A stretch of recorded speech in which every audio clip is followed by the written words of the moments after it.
প্রিয় SSC 24 batch কিংবা HSC 26 batch, so কী নামে আসলে তোমাদের ডাকা যায়? এসএসসি পরীক্ষা তো শেষ, তোমরা আসলে আলটিমেটলি এইচএসসি উঠে গেছো। সো তোমাদের এইচএসসি নিয়ে কিছু রিয়েলিটি শেয়ার করব। সো এই রিয়েলিটিগুলো আমার কাছে মনে হয় কি তোমরা এইচএসসি শুরুতেই জানাটা উচিত বা শুরুতে আসলে শোনাটা উচিত, তা আসলে তোমাদের সাথে শেয়ার করা। সো সাথে আছে তোমাদের প্রিয় সামিউল ভাইয়া, sir Salimullah medical college MBBS final ইয়ারে আছি। তো আমরা একটা জিনিস জানি যে এসএসসির রেজাল্টটা দেওয়ার পরেই, ঠিক রেজাল্টটা দেওয়ার পরেই আমরা যখন এইচএসসিতে উঠি, দুইটা দলের মাইন্ডসেট পিপল তৈরি হয়। যারা এক দল হচ্ছে কমপ্লিটলি টার্গেট রাখে যে যারা মেডিকেলে পড়াশোনা করবে বা ডাক্তার হবে ভবিষ্যতে, কারণ তাদের মা বাবার ইচ্ছা। সোজা কথা, আমাদের এশিয়ান প্যারেন্টস, আমাদের ব্রাউন প্যারেন্টসদের একটা কালচারই হচ্ছে এটা যে তাদের ছেলে মেয়েদেরকে আইদার তারা ডাক্তার বানাতে চাচ্ছে অথবা তাদের ছেলে মেয়েকে ইঞ্জিনিয়ার বানাতে চাইতেছে।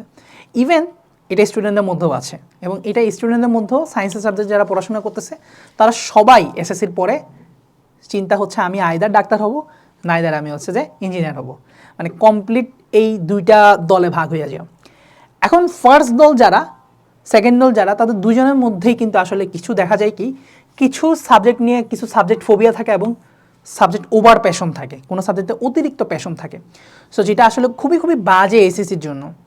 ধরো যাদের ডাক্তারি নিয়ে পড়ার স্বপ্ন, তারা দেখা যায় কি কোনো মতে তারা বায়োলজিটা পড়ে, তাদের বায়োলজিতে পড়ার প্রতি ভালোই প্যাশন থাকে। সো তারা প্যাশনে বায়োলজি পড়ে, কিংবা কোনো কোনো সময় যদি পড়তে অসুবিধাও হয়, তারা কোনো মতো একটা প্রাইভেট টিচারের কাছে পড়ে বা হচ্ছে নিজে পড়ে, তারপর বাসায় টিচার রেখে অথবা অনলাইনে ক্লাস করে, যেভাবেই হোক না কেন তারা ওই দুর্বলতা ঠিক করে। কারণ তাদের টার্গেট কি? তাদের টার্গেট হচ্ছে আলটিমেটলি মেডিকেলে চান্স পাওয়া, যেটার জন্য অবশ্যই তোমার বায়োলজির নলেজটা খুব ভালো ইনডেপথে জানা থাকা জরুরি, অবশ্যই জরুরি। কারণ সবচেয়ে বেশি মার্ক হচ্ছে বায়োলজি থেকে আসে তোমার মেডিকেলে।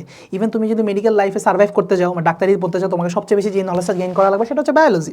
শুধু সবটা কথা। সেই জন্য ওই দলের খুব একটা সমস্যা হয় না বায়োলজি নিয়ে, বায়োলজি ফোবিয়া থাকলে সেটা আস্তে ধীরে কাটায় ফেলে। কিন্তু যারা ইঞ্জিনিয়ারিং মাইন্ডসেট ভাইয়া, তোমাদের ভাই ব্যাপক সমস্যা আছে। সো আমি কিন্তু তোমাদেরকে পচাইতেছি না ভাইয়া, কারণ আমি যখন এসএসসির পর ঠিক এই ফেজে ছিলাম, আমি কিন্তু তোমাদের মতো আমার চিন্তাভাবনা ছিল আমি বুয়েটে পড়বো, আমি হচ্ছে চুয়েটে পড়বো, বা হচ্ছে যে মানে সোজা কথা বুয়েটেই পড়বো। আমার কথা হচ্ছে কি আমি ইঞ্জিনিয়ারিং পড়াশোনা করবো, কিসের মেডিকেল, আমি হচ্ছে যে বুয়েট পাবলিক। মানে আমার এক পা অলরেডি বুয়েটে চলে গেছে, হ্যাঁ ঠিক আছে। তো মানে আমাকে ঠেকাইকে, ঠিক আছে, ব্যাপারটা হচ্ছে এমন। সো তোমরা আমার থেকে আরও 10 গুণ বেশি আমি জানি, অনেক এরকম পোলাবাইন আসো যে এখনই তোমার এক পা চলে গেছে বুয়েটের ভিতরে, আরেক পা চলে গেছে টিএসসির চায়ের দোকানে, ঠিক আছে। সো মানে এমন একটা অবস্থা, মানে কি বলবো, তোমাদের প্যাশন এই লেভেলে চলে গেছে যে এখনই তোমরা হয়তো ওই বন্ধের মধ্যে ক্যাম্পাস ট্যুর দেওয়া শুরু করছো।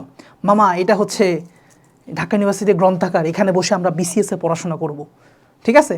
তা অথবা তোমরা বুয়েটে গেছো, বুয়েটের ইসি বিল্ডিং দেখা বলছো, মামা এই ইসি বিল্ডিং হচ্ছে আমার ঠিকানা, দেখে রাখিস 2 বছর পরে এইখানে আইসা যদি তোর সাথে আবার চা কফি না খাইছি এই জায়গায়, দেখাই দিলাম। সো এই হলো ঘটনা। তো মানে এত প্যাশনেট থাকে যে তারা মনে করে যে ইঞ্জিনিয়ারিং যেহেতু পড়বো, আমার বায়োলজি সাবজেক্টে তো খুব একটা ভালো করে পড়ার দরকার নাই। সো এই বায়োলজি ফোবিয়া থাকে, বায়োলজি তারা অ্যাভয়েড করে, বায়োলজি প্রতি তারা নাক ছিটকায়, সোজা কথা। তো আমি বায়োলজি পারবো না, যেহেতু আমি ইঞ্জিনিয়ারিং প্রিপারেশন, ইঞ্জিনিয়ারিং অ্যাসপিরেন্ট, আমার বায়োলজি পারা যাবে না। মানে পারাটা যেন পাপ, সোজা কথা, পারাটা যেন পাপ। আমি আমার অনেক বন্ধুবান্ধবদেরও এই জিনিসটা দেখছি, জুনিয়রদের মধ্যেও প্রচুর দেখছি, যাদেরকে ছাত্র পড়াইছি তাদেরকেও দেখছি যে বারবার বসে বলো, ভাইয়া আপনি তো বায়োলজি মনে হয় ডিপতে পড়াবেন মনে হচ্ছে, ভাইয়া আমি তো ইঞ্জিনিয়ারিং প্রিপারেশন নিব, আমি তো কোনো মতে বায়োলজি পড়লেই হইল। তো এখন যাই না, দেখো একটা জিনিস যে এটা খুবই বাজে একটা সিনড্রোম। কারণ আলটিমেটলি তোমার এইচএসসি রেজাল্ট ভালো না হইলে তুমি যেখানেই যাবা না কেন, ভর্তি পরীক্ষা দিবা না কেন, সব জায়গায় একটা মারা খাবা, সোজা কথা। মেডিকেলে তো একদম সোজা মারা, তোমার হচ্ছে কি 200 নাম্বার নেওয়া হয় জিপিএ থেকে, এসএসসি জিপিএ এইচএসসি জিপিএ থেকে মোট 200 নাম্বার নেওয়া হয়। তারপর ইঞ্জিনিয়ারিংও দেখা যাবে কি তোমার প্রতিটা মানে সার্কুলার দিয়ে এরকম যে তোমার একটা নির্দিষ্ট মার্ক পাওয়া লাগবে, ফিজিক্স কেমিস্ট্রি ম্যাথ মিলায় বা হচ্ছে এরকম মানে একটা মার্ক পাওয়া লাগবে। তাইলে তোমাকে যেটা হচ্ছে কি অবশ্যই তোমার হচ্ছে যে প্রতিটা সাবজেক্টকে ইকুয়ালি ট্রিট করতে হবে, আদারওয়াইজ তোমার হচ্ছে এইচএসসিতে জিপিএ 5 মিস হতে পারে। এটা তোমার মাথায় রাখতে হবে, আমরা ইকুয়ালি প্রতিটা সাবজেক্টকে ট্রিট করব। সো ইঞ্জিনিয়ারিং অ্যাসপিরেন্ট যারা, তারা বায়োলজিকে হেট করো না, হেট করার অনেক বড় সম্ভাবনা আছে। কারণ হচ্ছে এইচএসসি বায়োলজি আসলেই খুব বিদঘুটে, কিছু কিছু চ্যাপ্টার দিয়ে যখন শুরু করবা তখন খুব খারাপ লাগবে আসলে। আই নো স্পেশালি তোমার যখন আরও মেন্টর ছাড়া শুরু করবা, ভালো একটা টিচার ছাড়া শুরু করবা, তোমাকে গদবাদা মুখস্থ পড়া যাবে, তখন তোমার কাছে আসলেই মনে হবে যে বায়োলজি মুখস্থ ছাড়া আর কিছু না, এখানে কোনো টেকনিক নেই, এটা কোনো সহজে মনে রাখার কোনো উপায় নেই, কিছুই নেই। সো আলটিমেটলি তোমাদের মধ্যে একটা উপদেশ থাকবে, তোমার যদি কোনো একটা সাবজেক্টে মানে ফোবিয়া থাকে সেটা দূর করো, ইভেন তোমার যদি কোনো সাবজেক্টে ওভার প্যাশন থাকে সেটাও দূর করো। যেমন আমি স্টুডেন্ট দেখছি, যেটা বললাম আবারও সেই ইঞ্জিনিয়ারিং এক্সপিরিয়েন্স, তোমাদের মধ্যে ঝামেলা আছে ভাই। তোমরা দেখা যায় শুরুতে আরে আমি প্রামাণিক স্যারের বইয়ের সব ম্যাথ সলভ করবো, আমি তপন স্যারের সব ম্যাথ সলভ করবো, তপন স্যারের ওল্ড ম্যাথ বইয়ের সব ম্যাথ সলভ করবো, আমি হচ্ছে যে ইশাক স্যারের সব ম্যাথ সলভ করবো, গাণিতিক পদার্থবিজ্ঞান ফাটায় সব সলভ করবো। দেখা যায় কি হাফ ইয়ারলি পরীক্ষায় যে নিজেই ফাইটা যাও, কারণ দেখা যায় এত বই পড়তে গিয়ে দেখা যায় সিলেবাস শেষ করে যাও নাই, পরীক্ষায় আসলে আলটিমেটলি মারা খেয়েছো। সো কোনো সাবজেক্টে ওভার প্যাশন করা যাবে না, একটা সাবজেক্টে একটা রাইটার নিয়ে ফিক্সড হও ভাই। তোমার এইচএসসিতে ভালো রেজাল্ট করতে হলে যে কোনো একটা ভালো একটা বই নিয়ে একটা সাবজেক্টে তুমি একটা রাইটার নিয়ে ফিক্সড হও, একটা রাইটার কমপ্লিট করো, একটা রাইটারের সব ম্যাথ কমপ্লিট করো। এটাই তো ঘটনা, তাই না? ইভেন এটা বায়োলজি থেকে শুরু করে, ম্যাথ থেকে শুরু করে, ফিজিক্স থেকে শুরু করে সব কিছুর ব্যাপারে একটা সত্য। 2-3 বই নিয়ে কাজ করা যাবে না, অর্থাৎ 12 ঘাটের পানি খাওয়া যাবে না, ঠিক আছে? তারপরে MCQ and CQ separate preparation. দেখো তোমাদের এসএসসিতে যেটা ছিল যে মোটামুটি সিকিউর জন্য পড়াশোনা করলে এমসিকিউর জন্য অনেকটা পড়াশোনা হয়ে যায়, কিন্তু এইচএসসিতে ব্যাপারটা এমন না। এইচএসসিতে ব্যাপারটা হচ্ছে কি, সিকিউ প্রিপারেশন তুমি সবার আগে নিবা, কারণ সিকিউ ইম্পর্ট্যান্ট। এরপরে তোমার এমসিকিউ প্রিপারেশনটা সেপারেটলি নিতে হবে, মেইন বই পড়তে হবে। যেমন বায়োলজির ক্ষেত্রে মেইন বই, দাগানো মেইন বই পড়ার কোনো বিকল্প নাই, সোজা কথা। যেটা ভাইয়ার কোর্সের সাথে ভাইয়া দিয়ে দিই, ভাইয়ার একটা বায়োলজি প্রাইভেট কোর্স আমি চালু করছি, বেসিক্যালি তোমরা দেখতে পাচ্ছ এখানে, যেখানে আমি মোটামুটি 10 মাসের মধ্যে তোমাদের এইচএসসি 26 সে সিলেবাসটা আমি শেষ করব আস্তে ধীরে, ঠিক আছে? সো যাদের হচ্ছে বায়োলজি নিয়ে খুব ভয় আছে সোজা কথা, তারা হচ্ছে এই কোর্সটাতে এনরোল করে যেটা হবে, তারা হচ্ছে 10 মাসে আস্তে আস্তে করে বায়োলজি পড়াবো। এমন হবে না যে একদিনে সবগুলা ক্লাস দিয়ে দিলাম, বা একদিনে হচ্ছে তুমি 1 মাসের মধ্যে তোমাকে বায়োলজি পড়াই দিব, 7 দিনে 17 বার বায়োলজি রিভিশন, ওই ফর্মুলাতে আমরা যাচ্ছি না, কারণ ম্যাক্সিমাম স্টুডেন্টরা পারবে না, 6 মাসেও শেষ করতে পারবে না। সো যতটুকু সময় শেষ করলে মোটামুটি স্টুডেন্টরা ক্যাচ আপ করতে পারবে। সো ওই আন্দাজে হচ্ছে এই কোর্সটা আমার সাজানো আছে। সো কেউ যদি দেখতে চাও তোমরা দেখতে পারো, ডিসক্রিপশানে লিঙ্ক দেওয়া থাকবে, এবং ক্লাসগুলো মোটামুটি লাইভ হবে, ঠিক আছে? সো তুমি লাইভ ক্লাসটা যদি নাও করো কোনো কারণে, পরবর্তীতে রেকর্ড দেখতে পারবা। তো এখন এমসিকিউর জন্য আলাদা প্রিপারেশান আছে। এখন ম্যাক্সিমাম জায়গায় যেটা হয়, এমসিকিউর জন্য আলাদা করে পড়ায় না, এটা একটা সমস্যা। তো তোমাকে নিজ দায়িত্ব হচ্ছে এমসিকিউর জন্য পড়তে হবে। তাহলে পড়ার উপায়টা কি? পড়ার উপায়টা হচ্ছে তোমাকে অবশ্যই টেস্ট পেপার সলভ করতে হবে, বিগত বছরের বোর্ড কোশ্চেনগুলো দেখতে হবে। ম্যাথের ক্ষেত্রে দেখো যে বিগত বছরে এমসিকিউ কী কী আসছে, ওগুলো ক্যালকুলেটার কোন শর্টকাট দিয়ে আসলে সলভ করা যায়, ক্যালকুলেটার শর্টকাট শিখতে হবে, ঠিক আছে? তারপর শর্টকাট ট্রিক্স জানতে হবে। ফিজিক্সের ক্ষেত্রে একটা ফর্মুলার ম্যাথ দিয়ে করতে টাইম লাগবে হচ্ছে 5 মিনিট, কিন্তু দেখো যে এমসিকিউতে আসছে ওটা কীভাবে 1 মিনিটের মধ্যে সলভ করতে হবে সেটা তুমি শিখতে হবে। সো এমসিকিউর জন্য আলাদা করে নিজেকে পড়তে হবে, এটা মাথায় রাখবা। বায়োলজিতে মূল বই রিডিং দিতে হবে, অন্যান্যগুলোর ক্ষেত্রে টেস্ট পেপার সলভ করতে হবে। টেস্ট পেপারে যে বিগত বছরের বোর্ড প্রশ্ন এমসিকিউগুলো বুঝে বুঝে টাইপ ওয়াইজ সলভ করো, প্রতিটা জিনিস বুঝে বুঝে শর্টকাট শিখে সলভ করতে হবে। তারপর হচ্ছে বুক শিফটিং সিনড্রোম, এটা নিয়ে আমি কথা বলতেছিলাম যে ওভার প্যাশন, তুমি একবার পড়লা হচ্ছে প্রামাণিক, একবার পড়লা হচ্ছে তপন, একবার পড়লা হচ্ছে ইশাক, এক ফিজিক্স চ্যাপ্টারের এক ফিজিক্স সাবজেক্টের জন্য। তারপর হচ্ছে কেমিস্ট্রিতে একবার পড়লা হাজারিনাক স্যারের বই, একবার পড়লা তুমি না লিঙ্কন স্যারের বইটা না একটু সুন্দর করে লেখা, তারপর অক্ষরপত্রের বইটা খুব সুন্দর করে লেখা, এরপরে না মনে হলো যে এনডিসির গুহ স্যারের বইটা তো আরও জোস, অনেক কনসেপ্ট বুঝায় লিখছে, চলো ওইটা একটু পড়ি, ঠিক আছে? এটা করা যাবে না ভাইয়া। একটা চ্যাপ্টার পড়লা হচ্ছে ধরো গুহ স্যারের বই থেকে, আরেকটা চ্যাপ্টার পড়লা হচ্ছে হাজারিনাক স্যারের বই থেকে, এসব করা যাবে না বাবা। একটা রাইটার চুজ করো, ওই রাইটারটাই মোটামুটি লয়াল থাকো রাইটারের প্রতি। সোজা কথা হচ্ছে কি, বিয়া করবা জীবনে একটাই, যে বেডিরে বিয়া করবা ওই বেডির প্রতি লয়াল থাকবা, এটা বেডির ক্ষেত্রে সত্য। একটা ব্যাটারে বিয়া করবা জীবনে, ওই ব্যাটার প্রতি লয়াল থাকবা, যদি দুইজনের প্রতি লয়াল থাকবা, খুব সুখের সংসার হবে। ঠিক তেমনি তোমার এইচএসসি লাইফটাও শর্ট, লাইফটা যেরকম শর্ট তোমার এইচএসসি লাইফটাও শর্ট। এক বেড়া এক বেডি সুন্দর মতো লয়ালটি মেনটেন করো, তোমার যেন জীবন সুখের হবে, ঠিক তেমনি তোমার এইচএসসি লাইফটাও সুখের হবে। তুমি একটা রাইটার কমপ্লিটলি ফলো করো আগে, ঠিক আছে?